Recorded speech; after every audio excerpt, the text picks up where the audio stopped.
रात को आसमान देखो। अब हम जानते हैं कि लगभग हर रोशनी के पॉइंट के आसपास प्लैनेट्स हैं।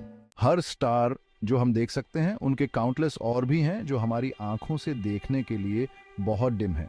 ये हैं रेड ड्वार्फ्स जो सन से बहुत छोटे हैं लेकिन प्लैनेट्स से भरे हुए हैं। इनमें से बहुत से वर्ल्ड्स अर्थ की तरह रॉक से बने हुए हैं। गैलेक्सी में सबसे ज्यादा रेड ड्वार्फ्स हैं और इन स्टार्स के पास भी प्लैनेट्स हैं। तो हमारी गैलेक्सी में सबसे कॉमन टाइप का प्लैनेट वो है जो एक रेड ड्वार्फ के आसपास होता है। मिल्की वे में बिलियंस ऑफ रेड ड्वार्फ्स में से ज्यादा एक में 10 में से एक ऐसे प्लैनेट्स हैं जो सही डिस्टेंस पे ऑर्बिट करते हैं जहां लिक्विड वाटर सरफेस पर कलेक्ट हो सकता है। क्या इन वार्म वेट वर्ल्ड्स में लाइफ जैसे हम हैं पॉसिबल है? अर्थ को देखकर हम जानते हैं कि यहाँ जिंदगी तभी ओरिजिनेट हुई जब सरफेस पर लिक्विड वाटर एग्जिस्ट करने लगा। असल में अर्थ पर सारी जिंदगी को पानी की जरूरत होती है। तो हम एक ऐसा प्लैनेट चाहते हैं जो साइज और कॉम्पोजिशन में अर्थ के बराबर हो और टेम्परेचर भी सही हो ताकि वहां लिक्विड वाटर एग्जिस्ट कर सके।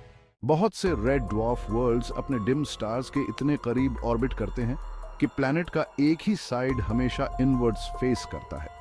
स्टार के इमेंस ग्रेविटी से हमेशा के लिए हेल्ड इन प्लेस। साइंटिस्ट इस फिनोमिनन को टाइडल लॉकिंग कहते हैं। हम सबको पता है कि अर्थ अपने एक्सिस पर घूमता है और हमें नाइट और डे मिलता है, लेकिन अगर आप एक स्टार के करीब चले जाएं, इवेंचुअली ग्रेविटेशनल इंटरैक्शन उस रोटेशन को रोक देगा। प्लैनेट का एक साइड हमेशा स्टार को फेस करेगा, एक साइड हमेशा डोर फेस करेगा और आप टाइडली लॉक्ड हो जाएंगे। 2016 में एस्ट्रोनॉमर्स ने एक potentially earth like planet discover किया जो सन के closest neighbouring star Proxima Centauri को ऑर्बिट करता है। प्लैनेट, जिसे प्रॉक्सिमा बी कहा गया, अपने होस्ट के इतने करीब है कि उस पर अर्थ जैसी ओशंस हो सकती हैं, लेकिन साइंटिस्ट को शक है कि ये टाइडली लॉक्ड है। लेकिन इन दोनों के बीच में लाइफ का होप है। एक लंबी पतली स्ट्रिप ऑफ लैंड जो परमानेंट डस्क में होती है, प्लैनेट के चारों तरफ एक रिबन की तरह लपेट रखती है। प्लैनेट का वो साइड जो स्टार के करीब है बहुत हॉट है, प्लैनेट का वो साइड जो स्टार से दूर है बहुत कोल्ड है, और एस्ट्रोनॉमर्स प्लैनेट पर लाइट और डार्क के बीच की लाइन को टर्मिनेटर कहते हैं। प्रॉक्सिमा बी के टर्मिनेटर लाइन पर खड़े होके सन होराइजन पर फिक्स दिखता है और टेम्परेचर लाइफ के लिए सरप्राइजिंगली कंड्यूसिव होते हैं। जेडी रबा एक ईरी ट्वाइलाइट जोन को इमेजिन करते हैं जहां डार्क ग्लेशियर्स मेल्ट होकर वास्ट लगून्स भरते हैं, बिल्कुल वैसे ही जैसे अर्थ के ग्लेशियर्स समर के दौरान करते हैं।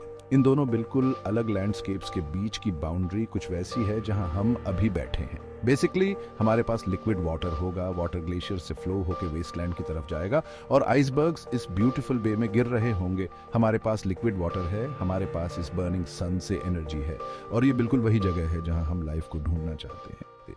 लेकिन red dwarfs trillions of years तक बर्न करते हैं और स्काई में अदर स्टार्स से 3 गुना ज्यादा है। अगर एडवांस्ड एलियन सिविलाइजेशंस सच में वहां हैं तो रेड ड्वार्फ स्टार्स के प्लैनेट्स आइडियल जगह हो सकते हैं उन्हें ढूंढने के लिए। मान लो कि हम एक रेड ड्वार्फ के अराउंड एक प्लैनेट पर बैठे हैं, शायद 1 ट्रिलियन सालों बाद हम अभी भी यहीं बैठे हो सकते हैं। हमने कभी एक रेड ड्वार्फ को मरते नहीं देखा, और अगर ये सच है तो जिंदगी के शुरू होने के लिए बहुत टाइम है। तो न सिर्फ माइक्रोबियल लाइफ हो सकती है बल्कि शायद और कॉम्प्लेक्स लाइफ भी। और एक कदम और आगे बढ़ो, हो सकता है हमारे पास इंटेलिजेंट लाइफ भी हो इन लोकेशंस में। रेड ड्वार्फ्स इतने लंबे समय तक एग्जिस्ट करते हैं कि आईबॉल अर्थ सिविलाइजेशंस का घर हो सकते हैं जो ह्यूमन रेस को प्रिमिटिव लगाएं। और ये एलियन स्पीसीज यूनिवर्स के कुछ सबसे रोमांटिक प्लेसेस में रह सकते हैं। परमानेंट ग्लोरियस सनसेट्स के साथ आप एक रियली लो रेड सन को देख रहे हैं और फिर दूसरी तरफ देख रहे हैं ताकि आप स्टार्स देख सकें। वो रहने के लिए एक रियली ब्यूटीफुल प्लेस होगा। मुझे लगता है ये प्राइम रियल एस्टेट है। परमानेंट सनसेट्स सिर्फ शो नहीं होते जो वहां हो। रेड ड्वार्फ्स सोलर फ्लेयर्स को थ्रो करते हैं जो आईबॉल अर्थ्स को यूनिवर्स के कुछ ग्रेटेस्ट लाइट शोज का घर बना सकते हैं।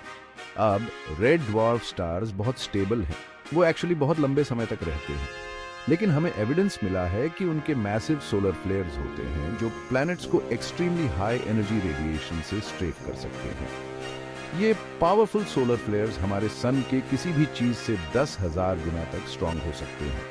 लेकिन अगर ये आईबॉल अर्थ स्ट्रांग मैग्नेटिक फील्ड से प्रोटेक्टेड है तो उनके alien residents brightly coloured auroras का एक स्पेक्टेकुलर डिस्प्ले एंजॉय कर सकते हैं। रेड ड्वार्फ्स हमारे सन जैसे नहीं है, लेकिन साइंटिस्ट बिलीव करते हैं कि प्लैनेट्स जो वो होस्ट करते हैं वो इंटेलिजेंट लाइफ ढूंढने के लिए बेस्ट बेट है। ऑफ कोर्स कोई भी अर्थ लाइक प्लैनेट एग्जैक्टली अर्थ जैसे नहीं दिखने वाला, बिल्कुल जैसे आपके नेबर का कुत्ता आपके कुत्ते जैसा नहीं दिखता, लेकिन वो फिर भी एक कुत्ता है। और अगर आप लाइफ की बात कर रहे हैं तो आप ओशंस, एटमॉस्फेयर्स, वैसे चीज़ों की परवाह करते हैं। और अगर उसमें ये सब है तो मैप्स डिफरेंट होने का क्या फ़र्क पड़ता है? ये अमेजिंग है कि इवन टाइनी स्टार्स के पोटेंशियली हैबिटेबल रॉकी प्लैनेट्स हो सकते हैं, चाहे ये वर्ल्ड्स कितने भी वियर्ड क्यों ना निकले।